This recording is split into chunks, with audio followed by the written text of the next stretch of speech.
Right now, one of the main ways people express themselves is the internet, where anyone can pour out all their negativity and so on. Unfortunately, our national self-expression these days can be summed up in 4 letters. Srach, meaning squabble or mess. Going back to those truly unique Ukrainian things, I think all we genuinely need to do is to highlight them effectively and share them widely with the rest of the world. They are inherently self-sufficient. If only the esteemed Viktor Andreyevich Yushchenko, our former president, were here. He's an unparalleled expert in this field. I would sincerely like that. When we achieve our victory, we completely remove the element of blood and senseless killing, the suffering, and instead launch a truly kind of multicolored, richly polyphonic expression, what is precisely called Ukrainian self-expression. We need to learn how to convey this ancient identity to our children so that it becomes interesting to them. My grandmother, may she rest with God, used to tell me Transcarpathian fairy tales with her hands, and she never repeated a single one. Wow. I dream of a country of intelligent people, when people won't be asking, what exactly is an archetype, and from where did this particular word truly come? That's when I'll be happy.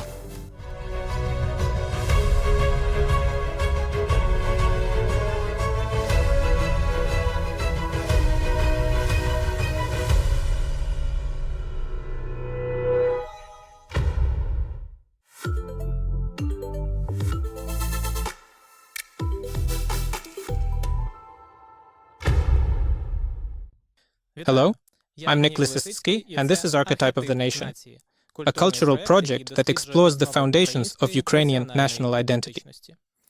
Who we were, who we've become, who we should and can be. We look for answers in folklore as well as in conversations with outstanding representatives of our nation. Today our guest is People's Artist of Ukraine, poet and TV host Petro Maga. Good afternoon, Mr. Petro. Good afternoon. Each episode of our project is dedicated to a certain value characteristic of the Ukrainian nation, one of the elements of our identity. And today I would like to suggest that we talk about such a value as self-expression. While preparing this episode, we explored how self-expression is represented in Ukrainian folklore. Let me now quote what we have formulated. In fact, for centuries, Ukrainians have sought and found ways to express themselves. In traditional songs and prose works, Ukrainians expressed not only the individual, but also the collective.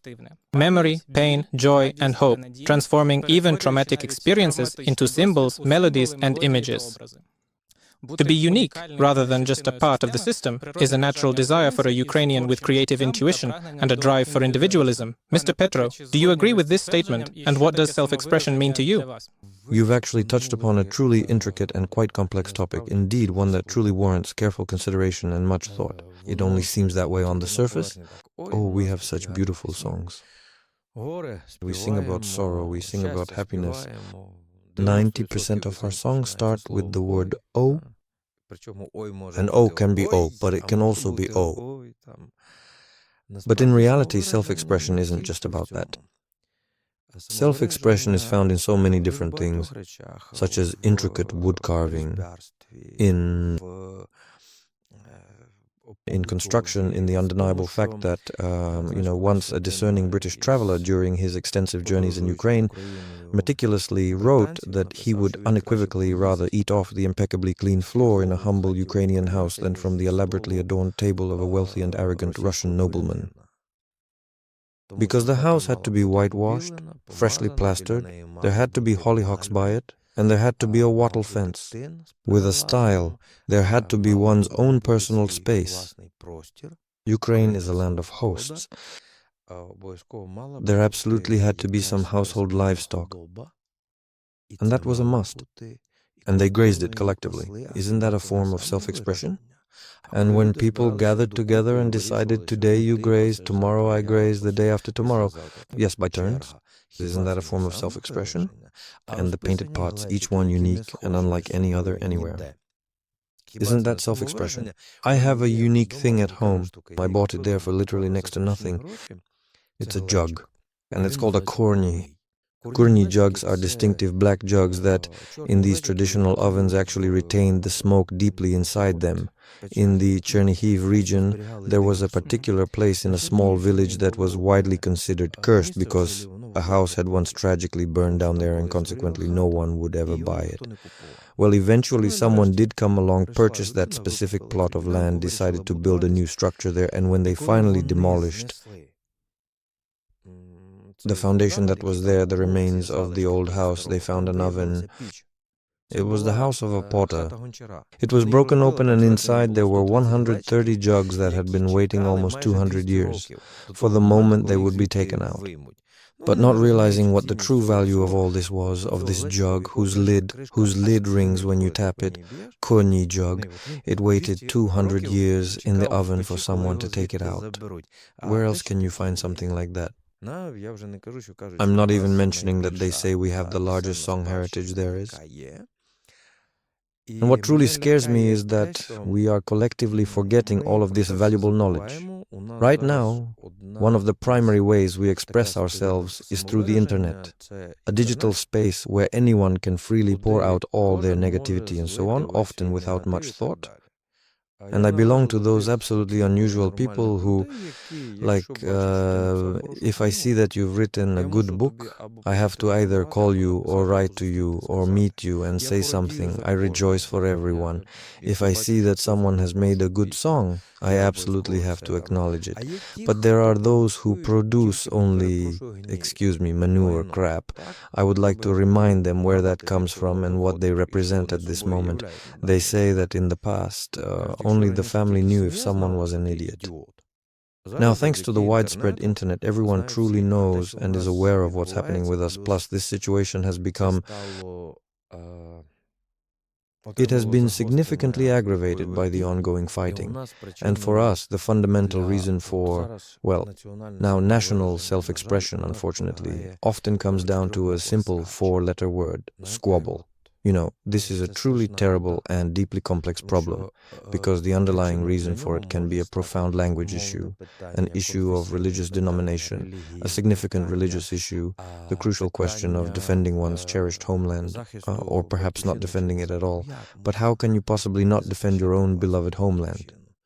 There is a kind of self-expression in that too. But again, in this self-expression, there have indeed appeared very strong and quite opportunistic elements. And then there's also what they very clearly call Bayraktashaina. Once, when the Maidan happened, when the heavenly 100 have died, I became frightened, because at one of the next song festivals they said that the first 10 songs should be all the sad ones. And then after that we should switch to pop music. So there it was. Heavenly 100, heavenly 100, you were all killed, buried, and this inhuman exploitation of all of it. I mean, if you were to say Plajnika Cha to a normal everyday person, they would likely get goosebumps somewhere deep inside their very being. And I distinctly remember how the very first victims were carried out to that haunting melody. But then, when they started playing it everywhere, I began to feel a kind of fear in my body, just like with the phrase, "Glory to Ukraine."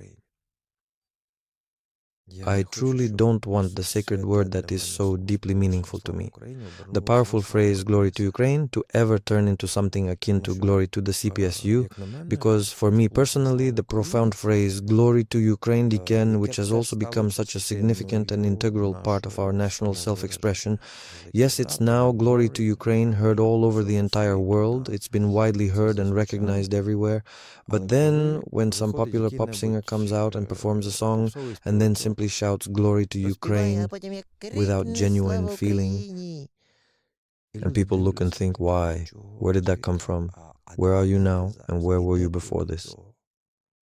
I firmly believe that the courageous individuals who are valiantly defending us, the guys I was proudly serving with in the trenches, those brave men who have tragically lost their beloved brothers in arms, the resilient individuals who possess the indomitable soul of a true warrior, or their cherished family members, or when circumstances arise.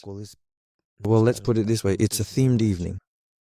In that particular case, saying "Glory to Ukraine," is truly inappropriate. And you absolutely shouldn't. It's like you really shouldn't mention God's name in vain, and in precisely the same way, you definitely shouldn't throw this significant phrase around carelessly. So, going back to those truly unique and distinctive Ukrainian things, I genuinely think all we essentially need to do is highlight them prominently and then share them with the entire world. They are self-sufficient. That is simply just really if... When Halia carries water is performed in its original, authentic form, when there are grandmothers sitting there, their musical ensemble is specifically called Grandmother's Summer, and they absolutely do not accept anyone under the age of 80. And you listen and you truly think, God, you can genuinely hear the tears in their eyes, because it's truly something deeply genuine. And when some young girls come out in very stylized skirts that are perhaps only 12 centimeters long, thinking it's incredibly cool, mixing various things that simply don't go together at all and ultimately turning it into a complete mess, I truly realize that we're really falling significantly short in this particular area. And it absolutely starts at school. It truly starts with the family first and foremost. And who exactly is the family? They're the ones who instill in the child what they know themselves. If they don't know a damn thing themselves, what can they possibly pass on? So tell me, please, which is older, the ancient and iconic yin-yang symbol originating in China, or the distinctive prehistoric Tripillian culture, a fascinating civilization? Well, as far as I know, the Tripillian culture, where the distinctive yin-yang symbol is on each and every smooth pebble, and not yin-yang. What do they do? Why am I emphasizing this? And what do the smart Chinese do? They declare, I think, 2,000 years for the yin-yang symbol, which was found on pebbles from the Tripillian culture. If only Viktor Andreyovich Yushchenko were here. He's a specialist in this, a real enthusiast. I saw how he bought it. I come in and he says, I paid such stupid money for this. I ask, what is it? He says, no, well, I bought these shards for $300. So I say, why do you put it that way? And he says, I don't know if they're all real or not, but they swear they are. And so, whenever he had free time at work, he would find a piece and glue it back together. He assembled this huge jug, and on both sides of it are these signs and symbols just a bit more stretched out. And it's about 3,500 years old. The Chinese brought in several tens of millions of tourists, and they made a ton of money from them. But here, when they find the foundations of Tripillian houses, they quietly keep it to themselves, plow them up, break them with tractors because they need to sow the fields. When I truly see this unfolding, it genuinely and profoundly scares me. We possess such an incredibly rich and deeply rooted culture. We have so many remarkable and unique things, and Ukraine itself is extraordinarily diverse. Everyone has said more than once that if the embroidery is the same, say, in the Stanislav region, Ivano-Frankivsk region, it is very different from that in Chernihiv region or Poltava region, and you could recognize it. Have you ever truly wondered why the same musical instruments or very similar things appear all around the world in such unique and fascinating ways? We have very similar saddlebags. Do you happen to know exactly what those are? Well, it's essentially when you throw them over the back of a horse for carrying items. The Hutsuls and the Ecuadorians, the Chileans, the Peruvians, they all have them. Those live in the mountains and others live in the mountains. The embroidery is very similar and the patterns are very similar too. Both of them have herdans, woven necklaces, right? And both of them have the jaw harp. The jaw harp is found among northern peoples, among the Hutsuls and among them too. Both of them also have the pan flute, no matter what it's called. Latinos call it the zamponia, some call it the pan flute, and so does Moldova. And the Romanians, they call it nai. I don't know, perhaps it is truly God's will, but regrettably, because of the devastating war, Ukraine has unfortunately become a very significant and popular trend all over the entire world, and I would sincerely hope that when we eventually win, we can completely remove the terrible element of blood and senseless killing. the suffering and everything else that truly awaits us ahead, including the demographic crisis and so on. And instead, in place of that, we would launch a rich diversity, a vibrant polyphony of what is called Ukrainian self-expression.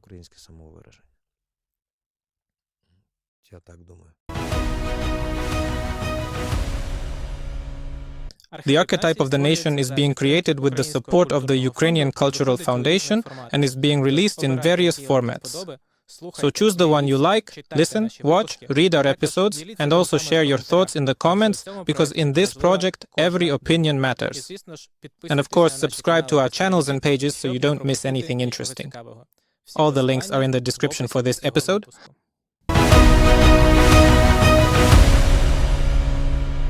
Today, we'll actually talk about the internet and about the significant difference between self-expression and the market. But first of all, I'd really like to touch on something quite personal and find out, using the compelling example of one truly creative person, a creative Ukrainian, how a little boy from a Transcarpathian village became a people's artist, a theater director, the general producer of a theater, a well-known poet, and a songwriter. And in fact, that's how this journey happened. And first of all, when you mentioned that you first stepped on stage, it seems, at the age of 5. Not so much stepped as crawled. Do you remember what you felt at that moment? I went out with terrible indignation indeed. I grew up in a completely anti-Soviet family. My grandfather was a very wealthy man. My grandfather returned from America. He spent 17 years working in the States.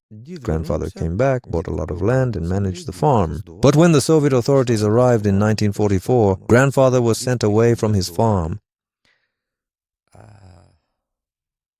First, he was sent to Izyaslav, then subsequently to Magadan, then to the Vologda high security prison facility, and the very last place he stayed was Buy.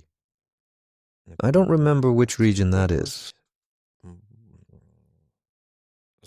It was a camp for political prisoners, and he came back when Stalin died. And at home, anything related to the Muscovites with all that stuff, my grandmother took very harshly because she had raised 4 sons on her own. And then there was some anniversary of the unification of Ukraine with Russia. And when it played loudly on our radio speaker, Grandma would always say, "Turn it off, that awful music, that's garbage."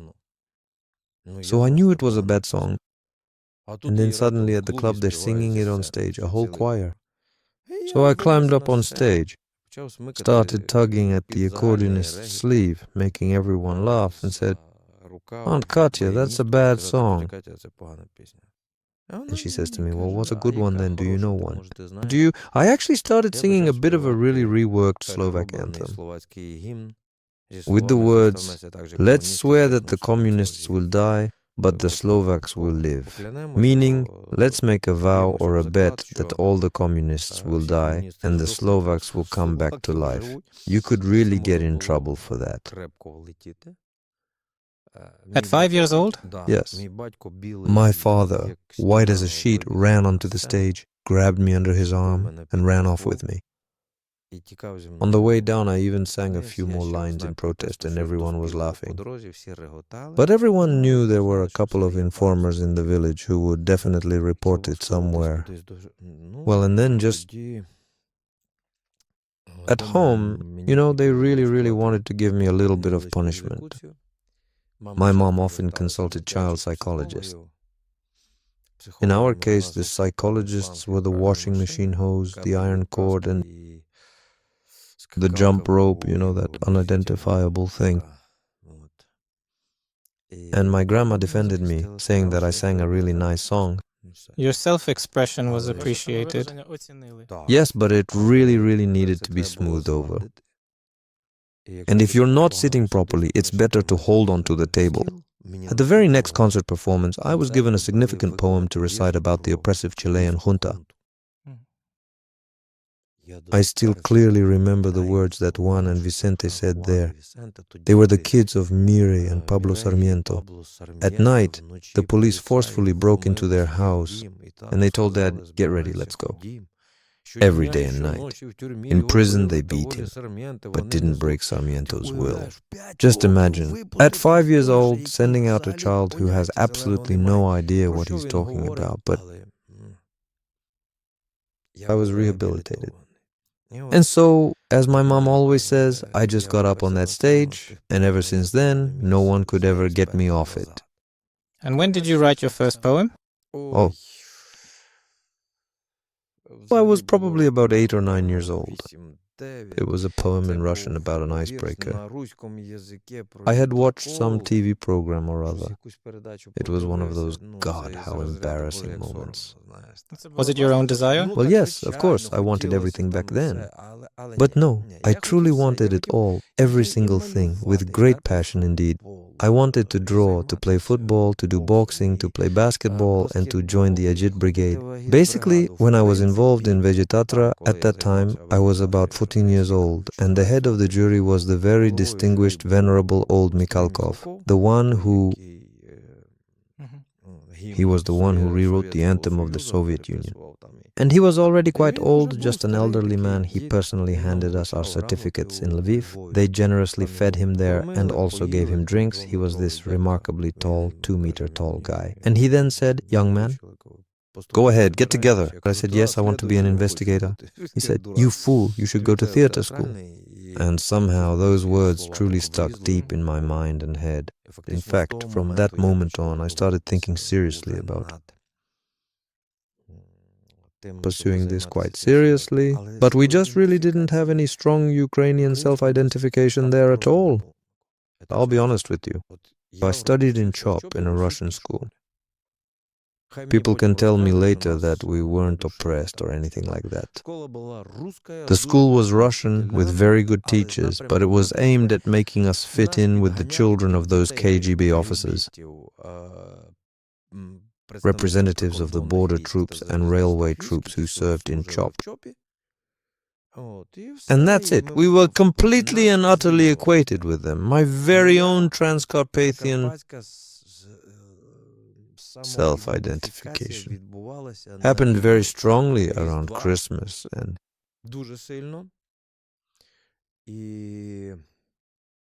Easter. The two main holidays. Yes, that is to say, for Easter celebrations, there was absolutely no church in the entire village. We would typically gather somewhere in someone's yard, and they would then bring the priest over. I remember the cold.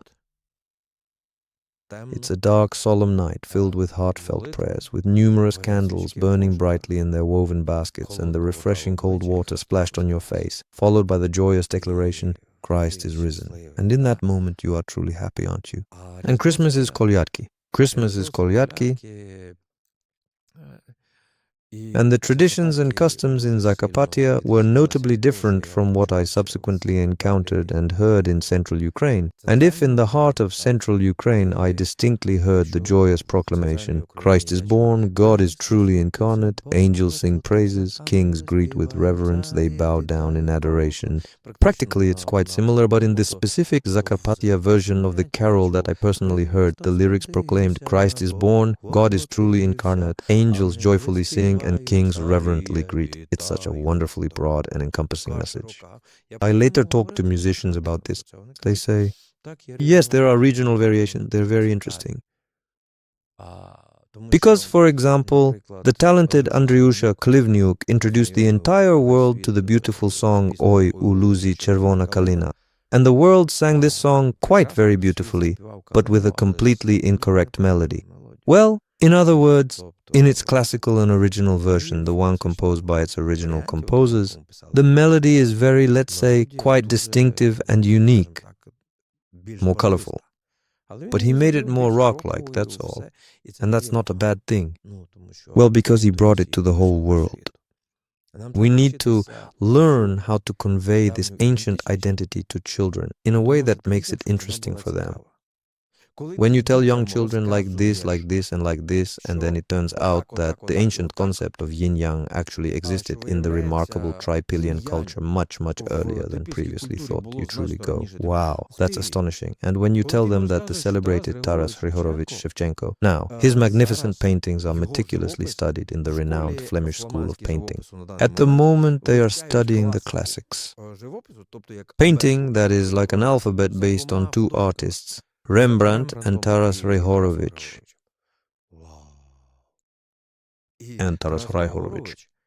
Despite his harsh fate as a serf, he wore a pocket watch.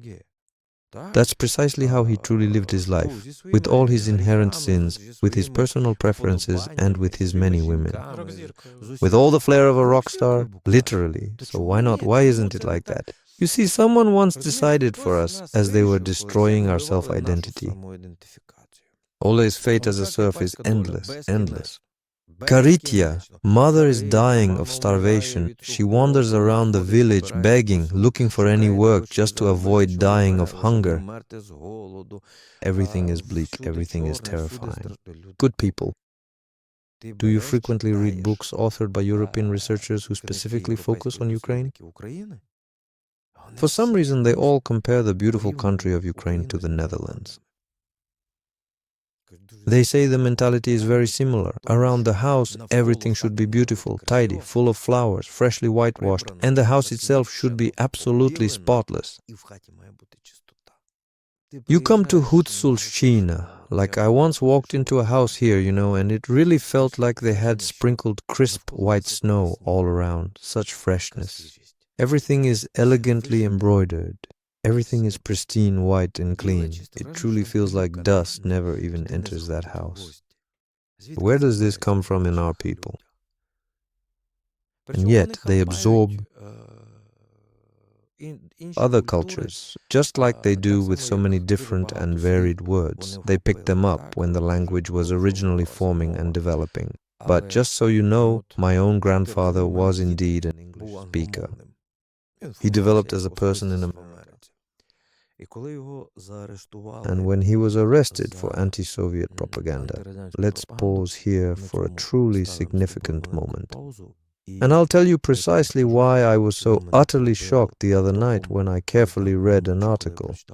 My grandfather, you see, was indeed imprisoned for anti-Soviet propaganda. Let me fully explain. He sang a rather provocative chastushka in Russian.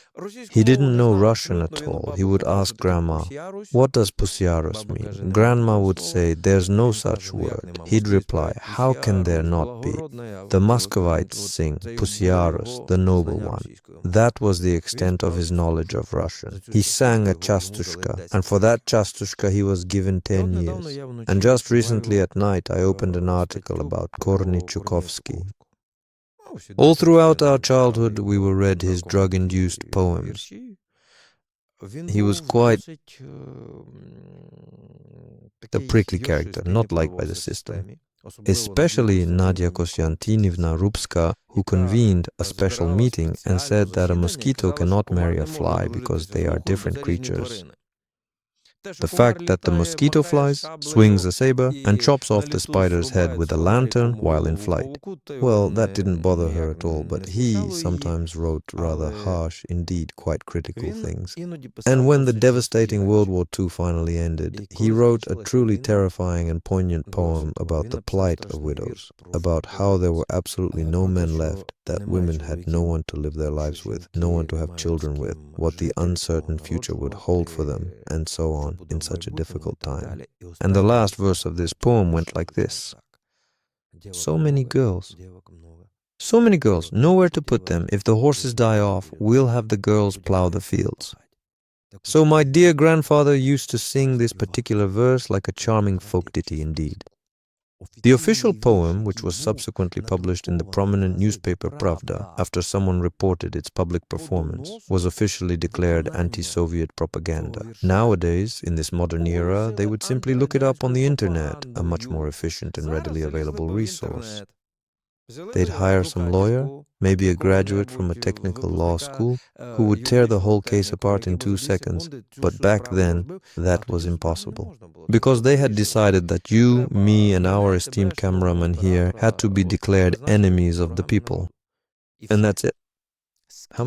Sorry that I'm jumping a bit from one topic to another, but our very self-identification, our sense of who we are as a people has been deeply and profoundly scarred by the devastating Holodomor, by the widespread arrests, and these traumatic experiences have also significantly broadened the range of our understanding of all sorts of creative achievements. Terrible ones. So many things that people actually wrote. Songs about the famine. And how many people truly wrote songs about the long and arduous road to Siberia? And that too was a form of self-expression, of will? Absolutely. And the song that Vakarchuk did quite well. Sviatoslav Vakarchuk from the famous Ukrainian band Okean Elzy with the song Hameretsky Cry. My beloved grandmother used to sing this very song to me. Oh, it's a pity, Mitya, my home. Oh, it's a pity, Mitya, my home. People were leaving. They say that for my grandfather to get to the bustling New York City, where all the transatlantic ships typically arrived, and where the magnificent Titanic was famously supposed to dock, he had to take this rather circuitous sea route from the historic port city of Antwerp by bus. That didn't surprise me because, for example, his brother was taken by the ship that rescued people from the Titanic, the Carpathia, while my grandfather sailed on the Lapland. Everything has been preserved. The documents, you come in, you write there, Ilya Maha, they found the two of them. One was 51 years old, the other 19. That was my grandfather. It's all detailed, even which class he sailed in from Antwerp. But how did they get to Antwerp from Rakovo in Perekin district of Zakarpattia region? When I truly think about it, I honestly get goosebumps. There's so much we genuinely don't know about ourselves. About our history, about what they did there, how they preserved things. Now we're starting to look into it, to dig things out from history, like how during a match between the Soviet Union and the GDR team in Canada, a Ukrainian man who passed away just a week ago ran onto the field with a Ukrainian flag and danced the hopak. What an impact that was. A real blow. Against the so-called East German Democratic Republic, against the powerful Soviet Union. And how many talented hockey players have the Ukrainians given to the world? To the National Hockey League. It's just incredible. When you actually go there, you will clearly see that Mike Krushelnyski, a prominent star player of the esteemed Toronto Maple Leafs, had a very specific clause in his professional contract that explicitly stated he absolutely would not train on Sundays. Because he used to take his kids to Ukrainian Sunday school. And there too, unfortunately, it's dying out. A lot of things in the diaspora are fading away. Well, the kids there no longer know Ukrainian, unfortunately. You just mentioned the hopak at the stadium, and you started by saying that self-expression is in fact not just songs, dances, but something much broader. And this brings up an interesting question. In general, what is self-expression? Is it art? Is it a profession? Is it a way to say something? Is it a way for you to be heard? What is it? You know, to me, it's really quite something. The richness of one's personality. If there's a crying child right in front of me, I can easily pick up 3 small stones and skillfully juggle them. Or I can pick up a twig and balance it on my nose, because I know how to juggle and I know a bit about balancing acts. If I need to hold a group of people gathered closely together in a shared, intimate circle, I can certainly do it for several consecutive days. I truly have more than enough captivating stories to sing. All sorts of nuances connected to theater, to literature, to everything. I'll make it so that they're interested. Did you study this, or was it natural for you? You know, if a person doesn't approach the world with open arms, well, then they're going to have problems. Although I understand that there are different psychological types, there are those who are closed off, that's it. I have something to share. So I'll sit down now, draw something and express myself through that. I know countless songs, I can express myself through that. My grandmother, may she rest in peace, she used to tell me Zakarpattia fairy tales with her hands, never repeating a single one. Wow. All of that, thank God, was recorded. Several came out, just imagine. Wooden Wonder, Fairy Tales, Verkovina, Kimak, Child, Fairy Tales of One Village. These were some of the many names that emerged. I don't remember them all anymore. This is basically a comprehensive list of Zakarpattia fairy tales that were recorded in just one village, specifically in Horinchevo. Thank God there was someone truly dedicated there, who absorbed all of this, but what if she hadn't? It used to be that in every village, or almost every one, there were storytellers. Some storyteller, yes. In my village there was a woman who kept the village's history. Let's take, for example, a specific and intricate kind of woodcarving art. Somewhere in a quaint village, there's a dedicated person who simply carves wood, diligently doing all this, every single movement they make. It truly fascinates me, because this individual is not just expressing themselves profoundly through this art, they also carry with them an entire rich layer of everything they had absorbed and experienced. You know, this self-expression is a small concentration of something truly immense that fills this person. Foyana Georgia Vinaranevska once said that our people are very different. Some have fairy tales, theater, and songs living inside them, while others have only worms. Look, a person can truly express themselves even through a single little squiggle on a cup. And then you realize, wow, just wow. But all this pop stuff, this thing that has appeared, really undermines that. You go somewhere, perhaps to a souvenir market, say at Niagara Falls, and every single souvenir proudly displays a Made in China label on it. Everything is manufactured there, quite inevitably. And now it has reached us too. Vishivankas are embroidered in China by machines, and they're sold here. So pilkas are meticulously carved, and this incredibly fine wood carving, it's all done by some kind of automated machines. Consequently, it has absolutely no genuine life or soul in it, you know? That's why we need to cherish every such craftsman. There used to be expeditions where people would travel to distant villages, recording on tape recorders with really poor sound quality and all, but they still managed to record everything. Those songs that have survived. They're still being recorded now too. They are constantly recording, but sadly, people are passing away, you know, those precious things that grandmothers used to lovingly do in the quiet evenings. In the evenings, grandmothers would sit on the bench and sing, because grandmothers, for the most part, weren't necessarily all from the same village. So 5 grandmothers are sitting there from one village and another one, who once came as a daughter-in-law from somewhere else. And she tells how her mother taught her, and that's how it all started. But now, they watched some captivating Mexican, enthralling Brazilian, dramatic Turkish, or, God forbid, truly compelling South Korean TV series. And now they're earnestly discussing whether Estercita will indeed find the lost child she tragically forgot about 12 entire episodes ago due to some obligatory memory loss and subsequently gave away to someone or not. And that is precisely it. The digital space that is now increasingly being filled all around us by the pervasive and rapidly expanding TikTok format, I am genuinely afraid that it ultimately makes the entire world feel incredibly flat and utterly uninteresting. Our children have become fiercely similar to other children. Consider the diverse populations of American, German, Chinese, Russian, and Indonesian people, among countless other nationalities you might mention. Despite their varied origins and cultures, they all undeniably share one fundamental thing in common. They live there. And there is the virtual world. There, you have your Rolex. If you want a Rolex, you can choose from 20 different Rolexes. If you want a Rolls Royce, you enter virtual reality, and wow, it's like being in a Rolls Royce. And for a few minutes, you feel like somebody. And then comes the feeling,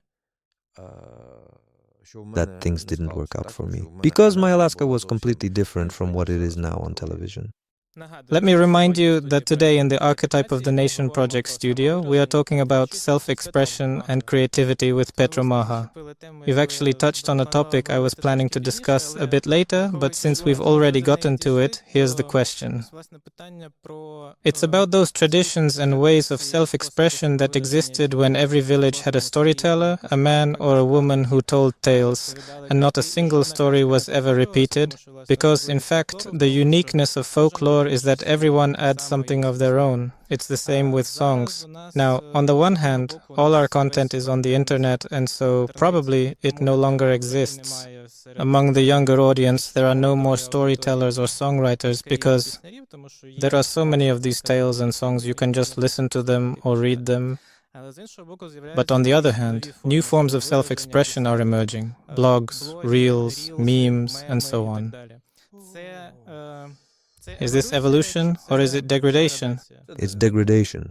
Why do I say it's degradation? It completely kills in people critical thinking.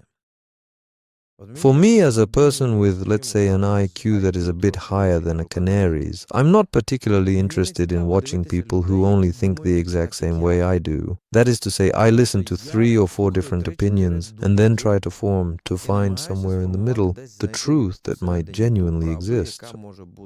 Judge by actions. Right now, all the grannies have truly become the main ones, and the scariest thing is that it's primarily the office crowd. God forgive me for singling out this particular group of the population. These are people who, for the most part, they wanted to achieve something but didn't.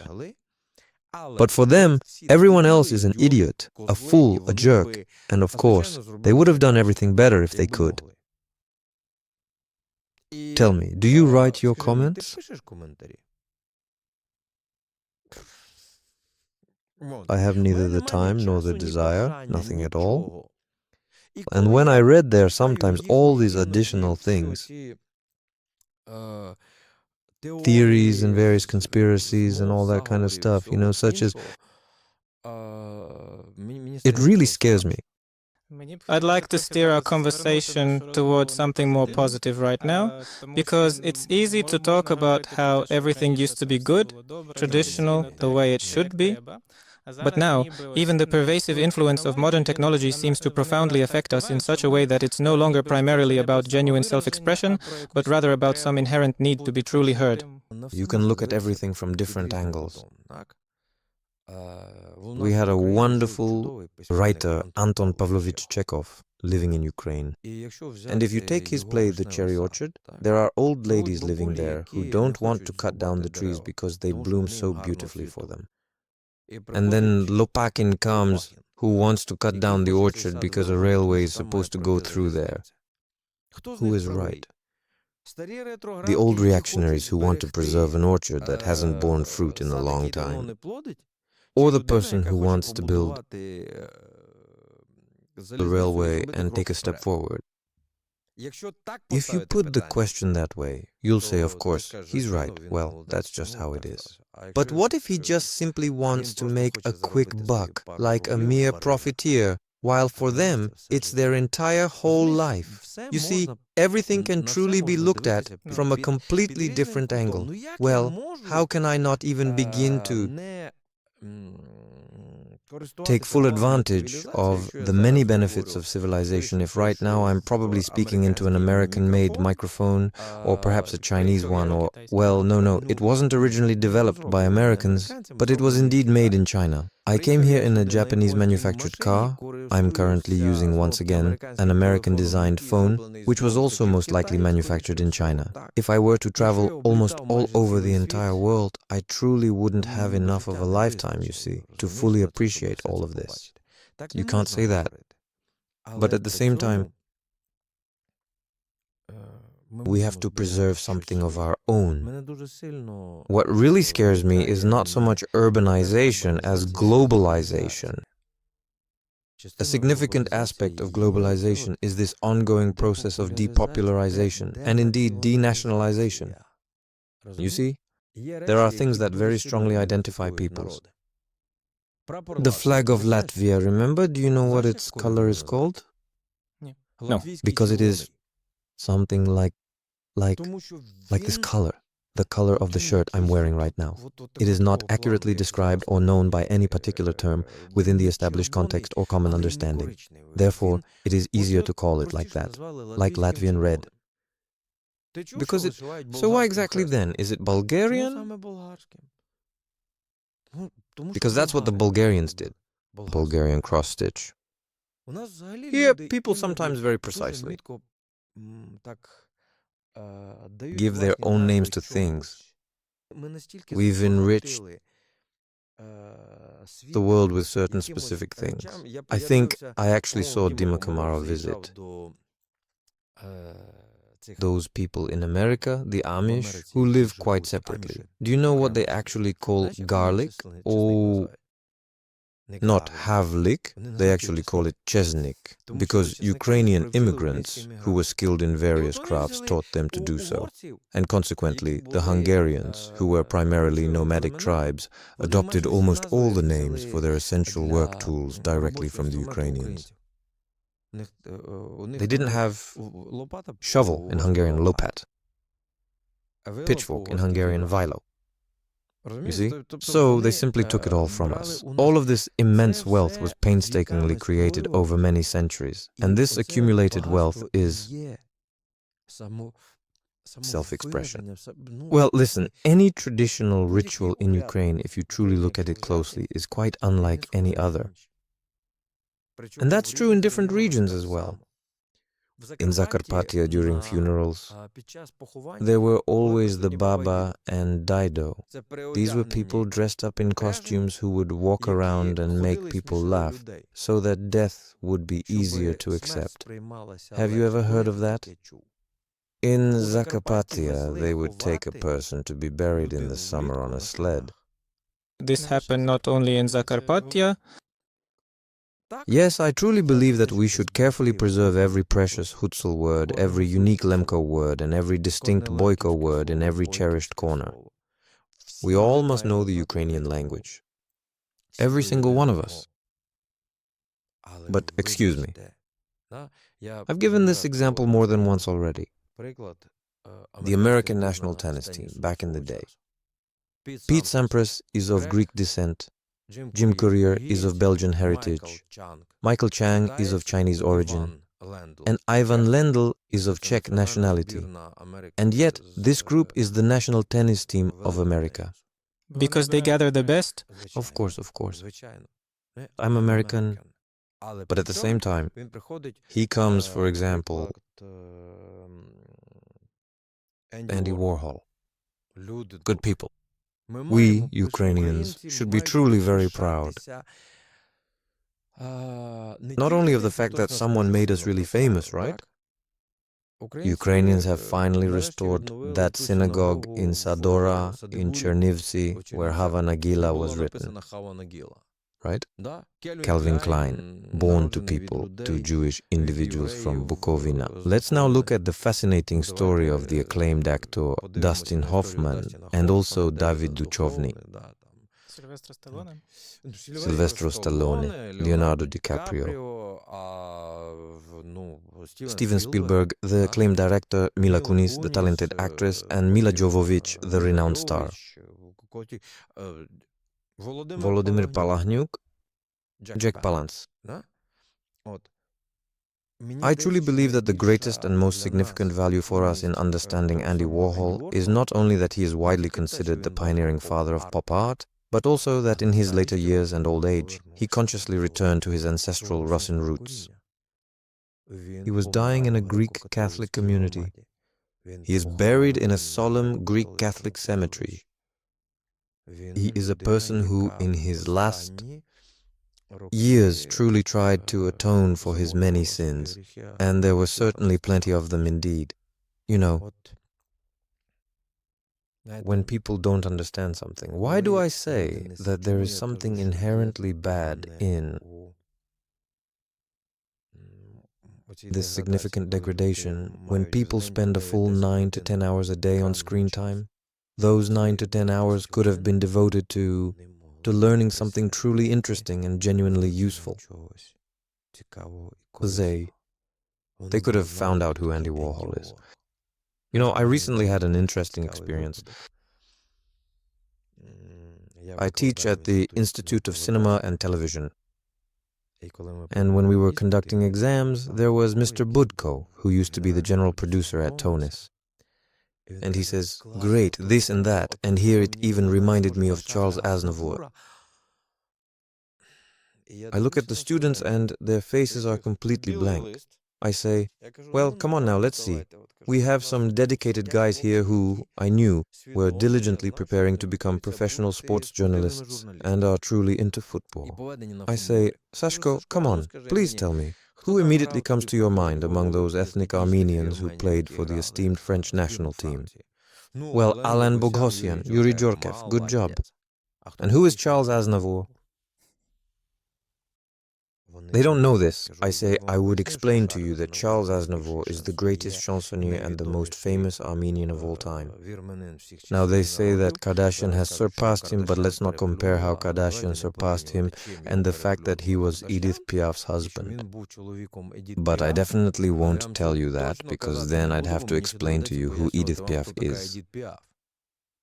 And the reaction is exactly the same, you know?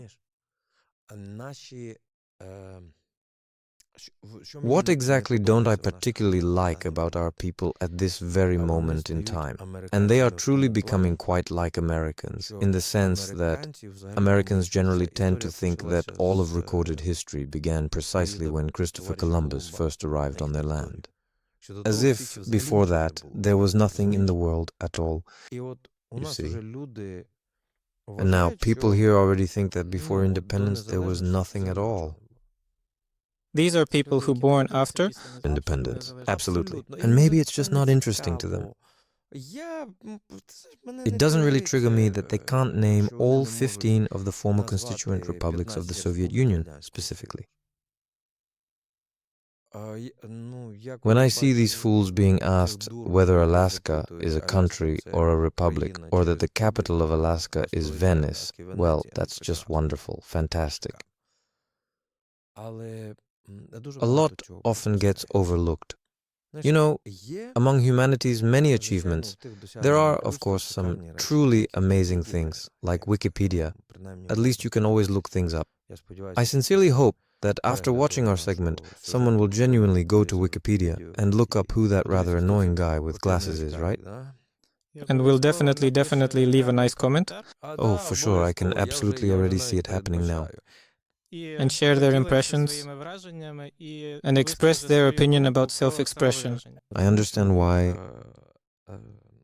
It's a paradox. The paradox is that those who watch and then say, "That was truly awesome, the guys had a really great conversation," but they don't write anything. They just feel genuinely happy for us. But those individuals who are programmed to, you know, how to write, well, I don't even know. I'm already prepared. They'll remember, they'll roast us, and that's it. There are fewer and fewer people with truly critical thinking abilities. That's the real and significant problem we face. I'm genuinely afraid that we might inadvertently let the most backward and worst traits that Ukrainians have historically had slip into our current self-identity. This deep-seated envy, for instance, is a concerning characteristic. Gullibility. And with artificial intelligence now, it's honestly getting scary. They can completely change the text for us now. And you and I could be giving a lecture here on artificial insemination of domestic finches. And that's it. Video footage stops being evidence for anyone, because you realize that now everything can be generated. So how are we going to deal with this? I truly don't know, but absolutely no one, no matter how powerful or influential, will ever be able to change what has been permanently established in the ancient myths and legends. What was written in the fairy tales. And it's no coincidence they say that in our fairy tales Ivan is the master, while for the Muscovites Ivan is a fool. That's a huge difference. Although the dream Again, for the Muscovites, you can simply catch a magical pike and it will miraculously make it so that, by the pike's powerful command, a comfortable house and all the necessary firewood will appear by themselves. But here in Ukraine, he diligently works hard, truly works hard, does this and that, and so much more. But play the Sopilka play. This is a song about the Sopilka. About the Sopilka, as the fairy tale about the Sopilka told. A brother killed his brother. For what? For a wild boar. For a piglet? Because one was successful in hunting and the other was not? So for me, from this, I'd like to say, and to others, listen, what about Cain and Abel? That is, in my opinion, every nation has its own terrible things, and in our self-identification, there is a reluctance to actually acknowledge those terrible things. For example, the Germans could genuinely repent and openly admit that in certain difficult situations they were indeed monsters, but we will steadfastly insist until the very end, well, yes, but we are inherently good. A Ukrainian person just doesn't like that at all. Sometimes to admit that they are wrong, really doesn't like it at all. We are actually exploring the core values characteristic of the Ukrainian people, and we are talking about very different values. Today our topic is self-expression, and you've already mentioned that you teach at the University of Culture. And you also mentor, you could say, or guide and support young, aspiring actors in the theater. I teach them as individuals. Yes, I share the stage with them, and it's wonderful. So if we talk specifically about how these people whom you know personally, whom you teach, how exactly do they express themselves? Do they truly strive for self-expression? And if you compare yourself at their age to them today, what are your thoughts? Nothing has changed. First of all, in order to avoid, so it doesn't seem like I'm just an old grum. Listen, there has always been a very real conflict between generations. I genuinely believe that every new generation is quite better than the previous one. There's a quote from a classic author. Our generation is the last on this planet. The next generation is terrible. We're all going to die. Socrates said that. How many thousands of years have passed, and still no. And again, I recall Churchill, who said, if you weren't a revolutionary in your youth, you have no heart. If you haven't become a conservative in old age, you have no brain. Well, I look at them. So here comes some individual with a vibrant multicolored hairstyle, covered in different pins, piercings and so on, looking all smart and cool, and you realize that she or he, or let's take the tattoos. But somewhere deep down they're not confident in themselves. I almost got beaten up by old Dynamo Kyiv fans. At one party I showed up and there they were, Oleg Kuznetsov, guys like that, Anatoly Demyanenko, Mikhailichenko. I said, how did you even play football? I look at you and you don't really seem like real footballers. I look at them, their eyes start to fill with blood, and I say, you guys don't even have a single tattoo. I mean, real footballers these days are covered, arms, legs, everything, and they start laughing. So I look at the young generation of Dynamo players, the ones who are losing to everyone now. They don't have a single spot left on their bodies. I would say, self-expression alone absolutely shouldn't replace what you are truly supposed to do professionally. You can be completely covered in tattoos, piercings, or whatever else you might want. If you're a great computer specialist, if you're a great vocalist, if you're a great studio operator, if you're a good taxi driver. Our streets are dirty because we're not here. Or we're here, but not professionally. A cleaner should be professional. I say if I were cleaning toilets, they'd be the cleanest toilets in the world. I can't do it any other way. That's what you should have. You should do your job better than anyone else. How are self-expression and creativity connected to freedom? We talked about how in your childhood and youth it was Soviet rule where many things were forbidden. Now there is freedom. Basically, you can say what you want, dress how you want. Makarevich had a great song about this. I don't want to use the Russian language, but it's about the fact that the last barrier was broken, and you could only move forward, but you stop and don't know what to do. Because when you're fighting the system, there were so many dissident poets, dissident writers, who wrote interesting things, you know? But look, as soon as just the era indeed truly ended,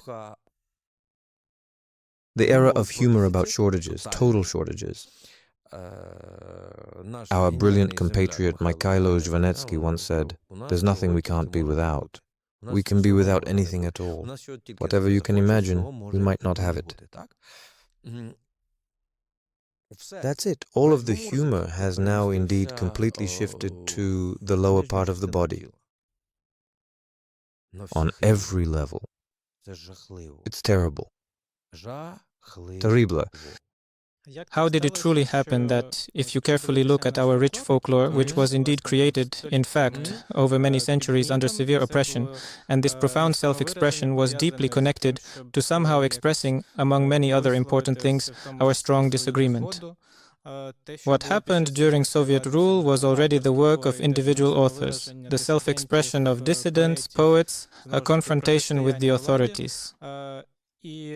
And when we gained freedom, as you say, self-expression, including that, went a bit in a different direction, sometimes towards self-deprecation. Listen, we absorbed so very much of theirs. Any person from the village of Veliki Zaporyadilivtsi who came to Kiev would immediately start speaking Russian. It truly got into us. It got in. And when people said, for example, Irina Bilik at first sang in Ukrainian and then in Russian, yes, I talked to her about this. She says, well, it's awful. She did Ukrainian programs. She was promoting Ukrainization among people. Fewer and fewer people were coming to concerts, so she made a Russian language album. Packed stadiums. Vita Pavli, the city of the green world, after all those Ukrainian songs, what the hell? That's it, it's our deeply rooted inferiority complex. We think that if we will speak Russian, we will become somehow cooler. And do you think things have changed a lot now? That's my next question. It's terrible. Terrible. Kids are listening to Russian rap with swear words. Why? Because forbidden fruit is sweet.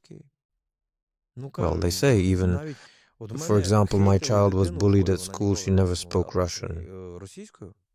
She was bullied at the gymnasium. Now she tells me things that, if I had known back then, I would have come there. And even though they're kids, I would have punched someone in the face. Because my child was told to F off in Russian, because that's what everyone was listening to there. Now, they are listening to some rather dubious shamans or shaitans. I honestly don't even remember which specific ones, but the language they use is just absolutely full of crude and offensive swearing. It's very easy through impressionable teenagers, by throwing in these things that they like, it's very easy to reach them, unfortunately. And it truly seems to me that the single biggest problem in this entire country actually starts right in kindergarten. With each passing year, things are just going downhill. Until we put kindergarten teachers and school teachers on a pedestal, nothing good will happen. Well, those are the kind of sad thoughts I sometimes have.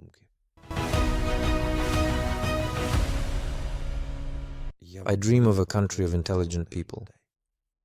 When people no longer have to ask themselves, what exactly is an archetype really anymore? And where did this word come from? That's when I'll be happy. Watch all of the episodes of our show and you'll truly know what an archetype is and what every value we really talk about in our program specifically means. Let me now ask you a moment to think about theater. About The theater of personality. Is it a form of self-expression for you? It's truly the love of my life, a deeply personal and powerful form of self-expression. I understand there are performances where we invite people just to truly have a really good laugh. Because, it's... Oh, you asked me a good question, and now I'll find a nice way out of it. You know, we say that people have to smile, have to forget about their worries, have to do something else. And secondly, where's the form of self-expression in this? For example, we perform Mina Mazailo with me in the lead role. He's always portrayed as a tarred figure who decided to change his last name. He decided to change his last name. Why? Because he's not an idiot. No, he already feels that something is coming.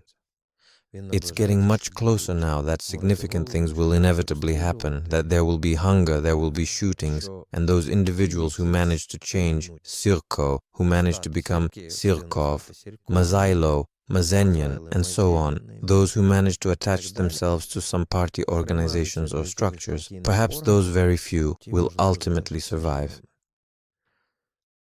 And the father doesn't just want to change his own last name, he wants his son to change his last name too.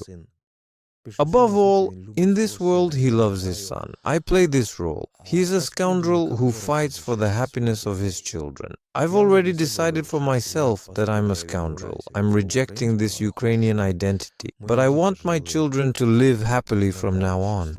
Yes, nobody really showed Mina Mazailo like that. That's the simplest thing. Why is he soft? Because he's a complete fool. Good explanation, I suppose. It's truly not interesting, really. And my dear daughter told me, she affectionately calls me Nyanya. That's what the sweet children call their nanny in the beautiful region of Zakarpattia. She says, Nyanya, why are we even doing all of this? Seriously, you're constantly spending money, not even earning anything, but actually spending your hard-earned money on this endeavor. And you're always running around, diligently inviting people to the performances. You still have to invite even more. And sometimes you even have to personally deliver the tickets too. So why exactly are we doing this? And I realized for myself, when a person leaves the theater for at least a good hour or two, they genuinely won't want to bother anyone at all. They will simply want to quietly reflect. I truly believe that art should work in such a way that people don't want to punch each other in the face, so that people genuinely want to do something good and positive. For me, theater is an opportunity to make this world a little better. And if I succeed, then that's my contribution to the nation's archetype. I don't think that the craftsmen who once lived in the village where I live now, and I live in Kodosivka, these were lands that belonged to the Kiev-Pechersk Lavra, their gardens, orchards, everything there. And a lot of things are dug up from the ground there. And there are some small little figurines for children to play with, dolls. Well, I don't really think he was thinking that 1,000 years later someone would actually find it and say, wow, this is someone's special possession. No, he made it for the pure joy of his own child, or someone else's child. The same goes for the little crosses. It's just, people wore them because they believed that a soul lived in the cross. There is so much we don't know, and it would be just amazing if people were interested in the archetype. I even told our Ukrainian Jews about it, about how I saw a program explaining where words like Kalyava or Na Kalyavu come from. Everyone says, oh, that's when it's for free. No, that's not Shara, a freebie. But Na Kalyavu, Kalyava, is like getting something on credit. On Friday evening, when Shabbat began, Jewish milkmen would bring or deliver jugs of milk and leave them under the porch. Again, this speaks about our people. And no one would steal. Everyone would come and take only their own jug. But that evening they wouldn't pay for it yet, because they knew that the Jews, the synagogue goers, were observing Shabbat at that time. They were praying, and you couldn't disturb them. And so they would give it, that's what was called kalyava, getting it na kalyavu, for free, without immediate payment. But the next day you had to pay for that kalyava. Who knows about this nowadays? You see, these kinds of really deep and profound things, you absolutely have to dig them up. And I assure you, if you tell children about important things like this, they'll get interested in it. In our historical museum, there is a significant set of ancient bronze items that were originally found on the banks of the Supi River. When they were draining the canal, there used to be a swamp there.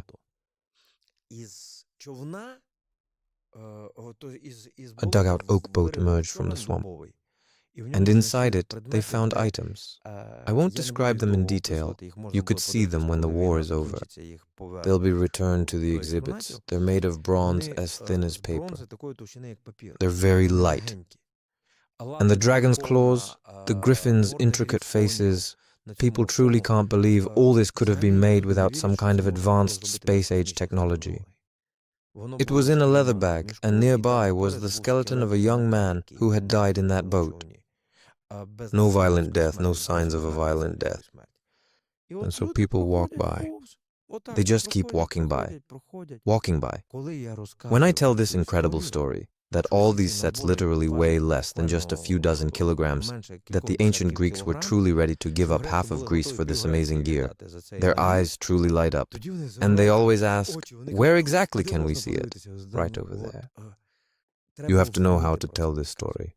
We need to get the message across to say, guys, what America, England, Spain, listen to what we have. Look over here right now. Look, you can read this embroidered shirt like a letter. From this embroidery, you can clearly tell that the woman is unmarried and really wants to be. I truly and firmly believe that we should indeed value what is genuinely and truly our own and pass it on to the coming future generations.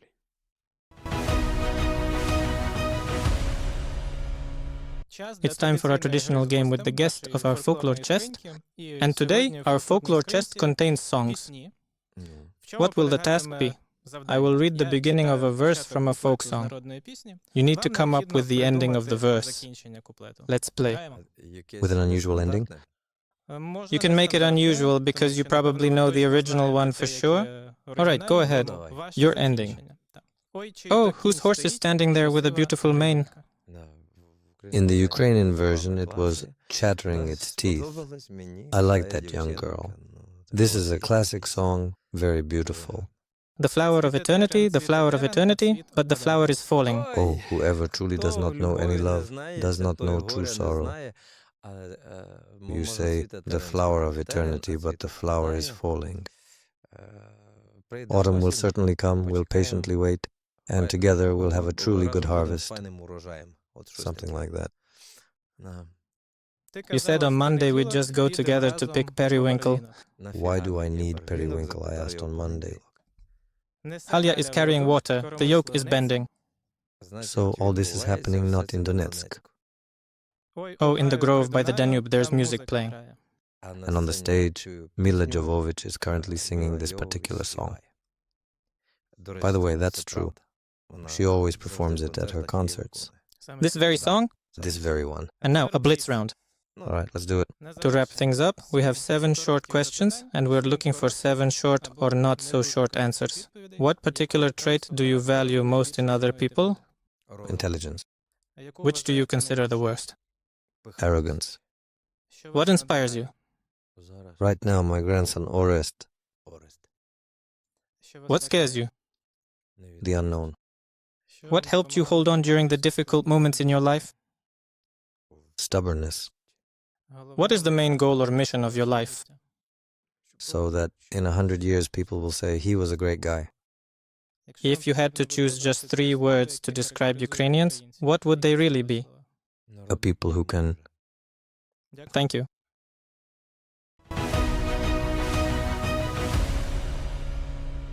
Today, in the fascinating artifact section, we are featuring the remarkable book by Petro Maga titled Poems from the Trench. You personally wrote this poignant book in the year 2023, and it was indeed published then, correct?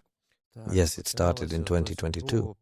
There was a first edition, and in the first 4 months everything was written in a state of truly complete and utter wild shock.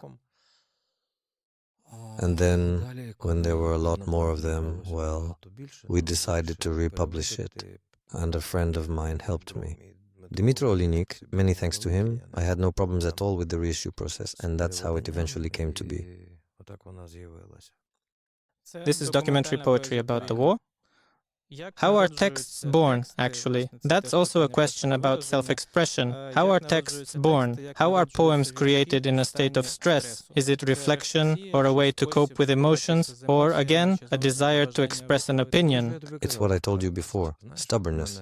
You know, it was a big dream to be able to open on any particular page so that the person can clearly remember what exactly happened on that specific day. Can I ask you to name any page? 27. Let's see, 27.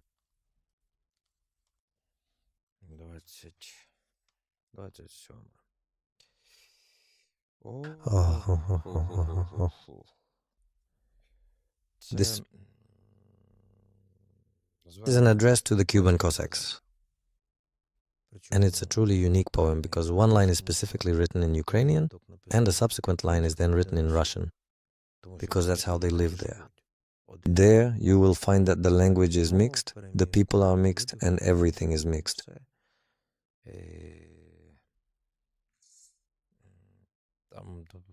I won't read the whole thing. I'll just ask this. Do you truly like the Tsar so very much? Or have you completely run out of pressing problems? You genuinely like the Tsar so much, but there simply can't be peace built on innocent blood? You should come to us, leaving your AKMs at home without the Tsar's direct orders and with the heavenly Tsar still firmly in your head. That's when those Cossacks committed atrocities. It was such a profound shock to me because almost all of them are of Ukrainian origin. I have many things like this here, about the brutal execution, about Matsievsky. You just open it somewhere, even about how the poor raccoon was stolen from the Kherson Zoo, a truly unbelievable event. Comrade Zubkov took it to Yalta. That's why I want people to. Of course, there are truly terrible things. The Kramatorsk train station, strikes on Odessa, on Kharkiv, on Sumy, and sunken ships with grain. They're also looting Okhmadit. These are very vivid things. Or that girl who made coffee in a destroyed cafe. Sometimes we have things like that. It's like you just smell the pastry. Here's something good. One more question I just can't help but ask in this very context. In the theater, you create projects involving war veterans. Yes.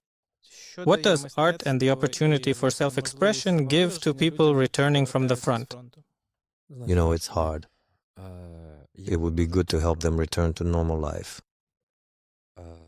On February 22nd, in the year 2022, we have gathered at my place, and we talked about how we would stage a play about ATO veterans. And we gathered together at my place with the actual real-life prototypes of the characters. One of them is the now legendary commander of the brave Legion of Freedom, Petro Maga.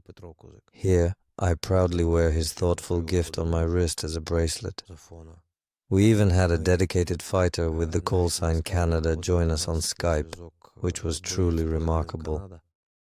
A Ukrainian who came here to fight. If someone had told us that a full-scale war would start in 2 days, we would never have believed it. That's why it's very, very difficult right now. And almost all the work with veterans and everything else comes down to the fact that we let them into all our events for free. It's absolutely wrong to take hard-earned money from our brave soldiers.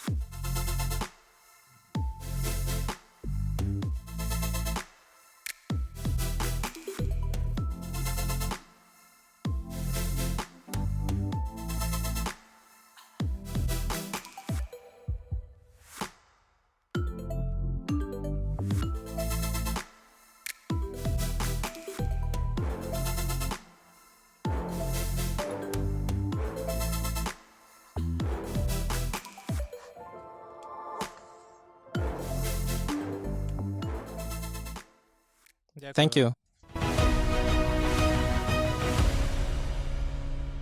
Friends, today in our studio we had the People's Artist of Ukraine, poet and TV host Petro Maga. Write in the comments what interesting things you learned for yourself. Do you think that self-expression is one of the important values inherent to the Ukrainian people? Share the thoughts and discoveries you made for yourself after watching or listening to today's episode. Let me remind you that you can watch episodes of the Archetype of the Nation project on YouTube, listen on your favorite podcast platforms, and read on the website magicworld.com.ua. In particular, there you will find popular science essays prepared by folklorist Marina Demediuk, as well as recordings of folklore works performed by well-known actors.